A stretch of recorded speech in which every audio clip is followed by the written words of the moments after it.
The Solidarity labor movement in Poland doesn't exist anymore. It's been broken. I supported the very real and legitimate complaints that Solidarity made in Poland, which was that there was a Polish government that was corrupt, that it had drastically mismanaged things, that that gotten itself into a national debt which now called for cutback. Here's what the Polish government did. They said, we want to have major capitalization and industrialize. But we also want an increase in consumer goods and consumption. Now, how do you do both those things?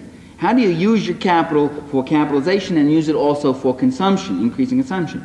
Oh, they found a way. There were Western banks who would lend them the money. And somebody forgot to sit down with his calculator and see what does $1 million do at a certain percent interest over a certain number of years. You know what it does? It grows and grows and grows and grows. And suddenly when those notes came due, the Polish government turned around and said, oh, we goofed. In order to pay these notes, they have to do what all countries had to do under the IMF and the World Bank. Well, IMF, really.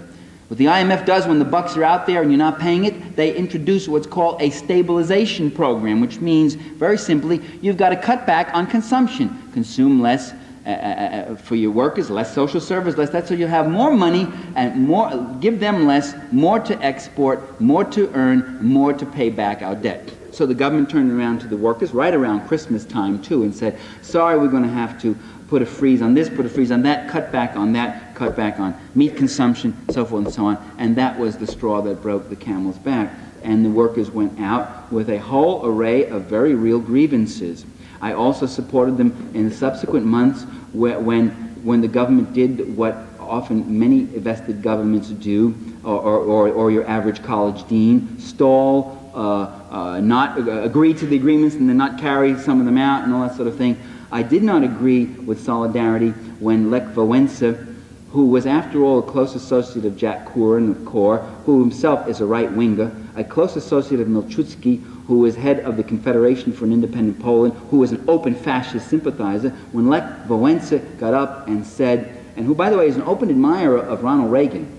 The Harvard International Review has an interview with him and say, what do you think? And Lech Wałęsa volunteers, Ronald Reagan is a great president.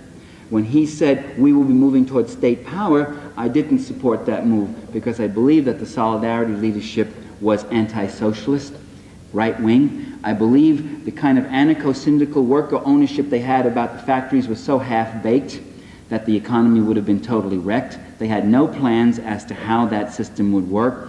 How would you get the steel to the shipyards? What if a factory decided to move into a new line? What do you do about the fact that some factories are far more productive than others? What do you do about social services? How do you reallocate the surplus value so that you can have services for people who can't work? All those questions were never dealt with by Solidarity, so that's my criticism of Solidarity.